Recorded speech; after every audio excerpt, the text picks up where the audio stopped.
Hello, good afternoon. My name is Willie Lawson of fightbackmedia.com, fightbackmedia.com, fightbackmedia.com, and fightbackmediatv.com. It is important for me to get this out. We've been talking about this for a while.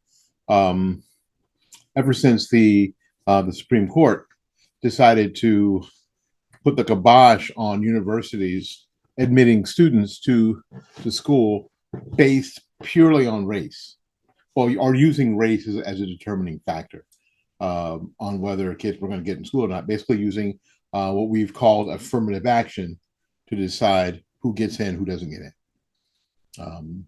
Now, ostensibly, it seems like what ought to happen is that students should get into universities based on ACT, SAT scores, and their grade point averages. Seems like it'd be easy. Now, and I was watching Twitter, there are a number of Black advocates stating that this is a really unfair thing to do to Black students. So we're going to concentrate a little bit on Black students. And, I thought about it for a minute, and I was wondering, why are people so upset? Well, the left should be upset. They should be terrified because they have been in charge of the public school system in America, them and the unions, for a very long time now. A very long time. And basically should be held accountable for everything that happens or has happened in the public school system in the past 75 or 80 years. And maybe this idea of universities deciding who gets in or who doesn't get in based on race has been covering up their shortcomings. So my question right away was this: what are the graduation rates for Black students in public schools in America? But before we did that, I said, well, what are graduation rates in general? So we got a map, went to the National Center for Education Statistics. So I'm not going to some right-wing Heritage Foundation, Cato Institute, townhall.com, Truth Social. I went to the National Center for Education Statistics to find out that the adjusted cohort graduation rate for public high schools by students, by high school students by state in 2019 to 2020. Now, it's interesting that the states that continue to pour a lot of money into public education or seem to are just not getting the bang for their buck. And some of the places that get really harangued over graduation rates, over education, basically are doing pretty well. For instance, West Virginia has a graduation rate of 92%. Kentucky has a graduation rate of 91%, as does Alabama. Tennessee and Florida have graduation rates of 90%. Iowa has a graduation percentage of 92%. New Jersey has a graduation rate of 91%. And those are all the places in the country that graduate more than 90% or more of their kids. I'm sorry, Wisconsin does too. Wisconsin, Iowa, Indiana, Kentucky, West Virginia, Tennessee, Alabama, Florida, and New Jersey. You notice I didn't say California. You notice I didn't say New York, right? Or Connecticut, or Maine, or New Hampshire, or Vermont, right? Or Minnesota, or Michigan. So let's just start there. Public high schools, for the most part, are only averaging about an 85 or 86% graduation rate to start with. As a matter of fact, the U.S. average for graduation is 87%. So the average in the United States across all social, economic, racial um, barriers is 87%. 13% of our kids in high school don't graduate. Now, let me help you out with that before you go run off with that statistic and put this on Twitter. Now, what happens in a lot of places, because I worked in a school system for a while, um, kids who disappear, I mean, they can disappear for any number of reasons. They die, I mean, they don't graduate, counted as a dropout in a lot of places. Sometimes they leave the school district or even leave the school and go somewhere else, go to another school, and the former school doesn't know where they are. They get counted as a dropout. That hits your graduation rate for that particular school, right? Because you were expecting that kid to be in that class, right? So he's not in that graduating class.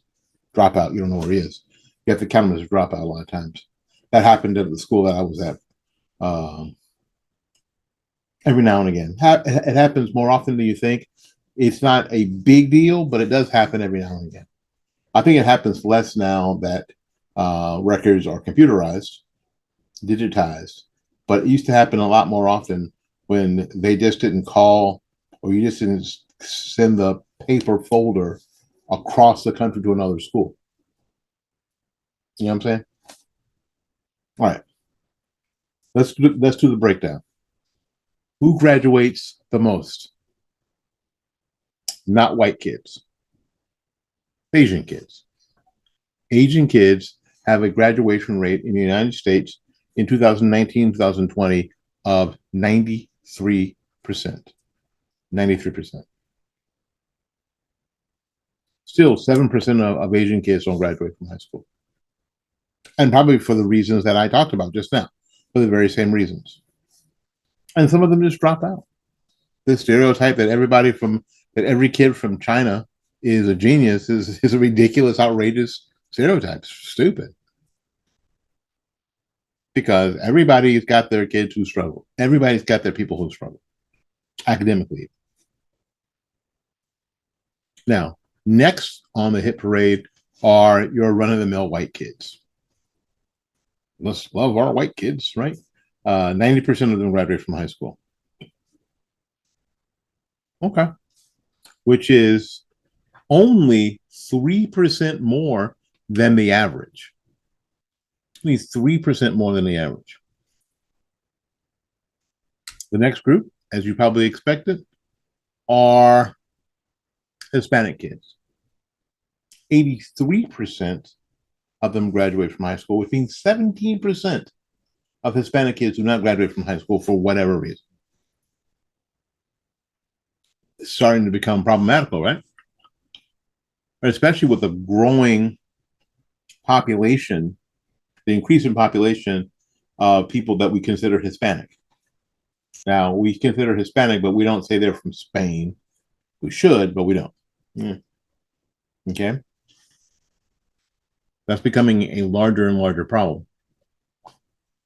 The people who are screaming about this affirmative action ruling are the Black advocates, and 81% of Black students graduate from high school. That means 19% do not. Problematical. The last group that we're going to talk about or mention are the American Indian, Native American, and the Alaska Native group. 75% of them graduate from high school. A whopping quarter of those kids do not graduate from high school for whatever reason. Now, there we are. The United States has an 87% graduation rate. Black kids are 6 points down from them. The question that needs to be asked is why the difference? And the people that should be asked to are the people who have been running these school districts, who are fighting like heck to keep kids in the schools that they were assigned to, and fighting against vouchers and fighting against charter schools. That's who needs to be answering these questions. Well, no one's asking them these questions. No one's asking them.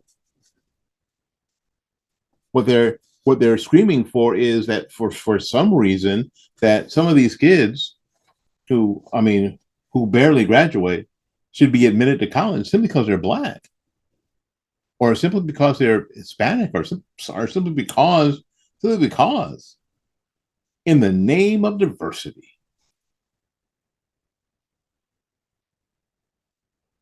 No, absolutely not.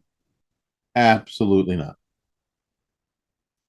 You need, for most places, you need an SAT score or an ACT score and a decent grade point average. Now, it is my contention that if you improve the quality of high schools, and that improvement doesn't always come with money, please stop, because I just read you some of the graduation rates from places that always get harangued for not spending money on education. Alabama is one of them and has one of the highest graduation rates in the country. As a matter of fact, it has a graduation rate of almost 5 points, or almost 5 points higher than the national average. Florida has a graduation rate of 3 points higher than the national average. Stop it. So maybe money spent on education isn't the only component. Maybe there are other components. We're not going to get into those here in this video, but it's worth talking about. It's worth thinking about. Right? So if the graduation rate of Black children in America is only 81%, means again 19% of Black kids don't graduate from high school. The question is why? The question is, what kinds of schools are these kids in? What kind of schools are they brought up in their elementary and middle school years? That's the question. That's the question that the left needs to answer.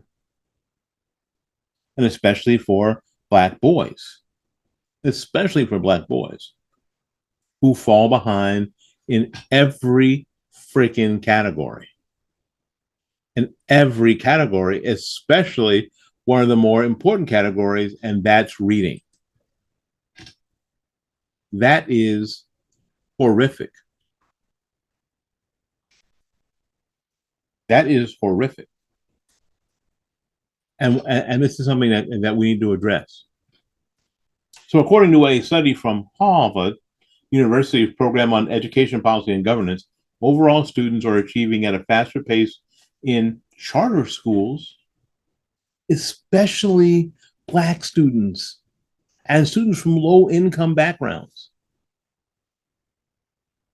Which means, of course, these students can do if given the right opportunity. That plant will grow if you put them in good soil. Overall, eighth graders attending charter schools show learning gains that are 3 months overall, just overall, that are 3 months ahead of their district school peers. So if you've got, this is overall average, if you've got a charter school in your district, those kids are 3 months ahead of the schools, the public schools, regular public schools in that district.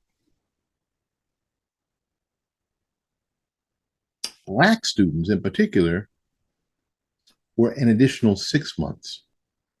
So one of the questions is that why are these people fighting against charter schools?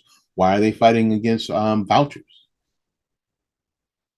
And then at the same time, want to hold up affirmative action at the university level, like without it, kids can't accomplish. Black kids can't accomplish. The soft bigotry of low expectations is happening in a way that is startling here. Absolutely startling. I mean, this study, are you kidding me? 6 months ahead of where they would be. An eighth grader is up at the ninth grade, almost 10th grade level. overall. Seems like something that should be explored and exploited. So maybe you wouldn't have to worry about if they're going to get a fair shot when they apply to, I don't know, University of Texas, University of Alabama, University of Alabama, Birmingham, University of Wisconsin, Florida State University, University of Florida, University of Tennessee, you name it, Harvard.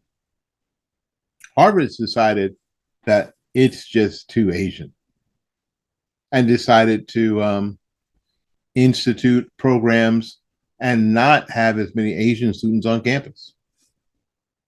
Yes, they have the highest graduation rates. Yes, they also have the highest SAT and ACT scores. Yes, they do. But because they're Asian, sorry, Hung Lee, community college for you. Come on, y'all. And they call this progress. They call this good. They call this progressivism. It's racist. It's vulgar. So the Supreme Court has done what the left always talks about doing. They have, at the college level, level the playing field. They've made the rules really easy and simple. ACT, SAT, good grades, write a tremendous entrance essay because that's part of the entrance on for most colleges, and then get in and be awesome. They're the rules of the game. Now, it should be easy at this point for high school teachers and high school systems and middle school teachers, middle school systems, elementary schools and elementary school teachers and systems to say, here we go. This thing about being black, I'm going to move that over to the side. It should have never been the center part. And here's where we're going to concentrate for the next 11 or 12 years. Can you read? Because reading, especially in black boys, is not going well. It's just not going well. Let's see here. If I can, and I didn't, and I ended up. Let's look at fourth grade reading scores around the country for large cities. And this was back in 2017. Looking at the dates, 2017. It's to 19, and this is from Chalkbeat, New York. Large cities, only covered large cities. Fourth grade reading during that time period. The large city scores was 7 points down from the national average, except in Miami-Dade, where Florida, where the national average for fourth graders during that time period, right before COVID, was 6 points over the national average at 225. Charlotte, North Carolina, South Carolina, yeah, 6 points over the national average. Hillsborough County, Florida, where I am, 5 points over the national average at 224. San Diego, California, 4 points over, and Dade County, Florida, 3 points over. New York City, 7 points under. In eighth grade, it seems like we gave some back, but what's really happening is it's improving. Eighth graders are 4 years removed, and now these fourth graders are getting better. Fourth grade reading scores, we're just talking about large cities. Miami-Dade is at the national average at 262 points. Large cities still are 7 points lower than the national average. With San Diego, eighth graders being 4 points over the national average. Everybody else in the large cities district are below the national average, including Charlotte, Hillsborough County, Duval County, Guilford County, North Carolina, Jefferson County, Kentucky, Austin, Texas at 5 points under the national average. Denver the whitest city in America, 5 points under the national average. Boston, the second whitest city in America. I don't know if that's true or not. Please don't hold me to that. But that's 5 points over. New York City, 8 points under the national average. And some of these places that tout that they spend more money on education than anybody else, so they care more than anybody else. Maybe, maybe not. Again, the left and school and education unions have been in charge of the system forever. So if you've got a segment of the population that is having trouble entering the next level, the post-secondary level into college, then the blame falls flat at the feet of the people who have been in charge of these systems. It falls right at their feet. And for some reason they're not being held responsible. Again, if you have a segment of the population that is having trouble entering college, going to the post-secondary levels, and you're afraid because they don't have the skills to, and you've got to depend on their skin color other than their skills, the people who have been in charge of that system for the past 50 years, that blame, that responsibility falls right at their feet. Right at their feet. Don't you think? I think so. All right. Got to get out of here, make room for somebody else. So until we see you again, go out there and learn something, love somebody, and for goodness sakes, y'all take care of yourself. We will see you when we see you. Bye-bye now.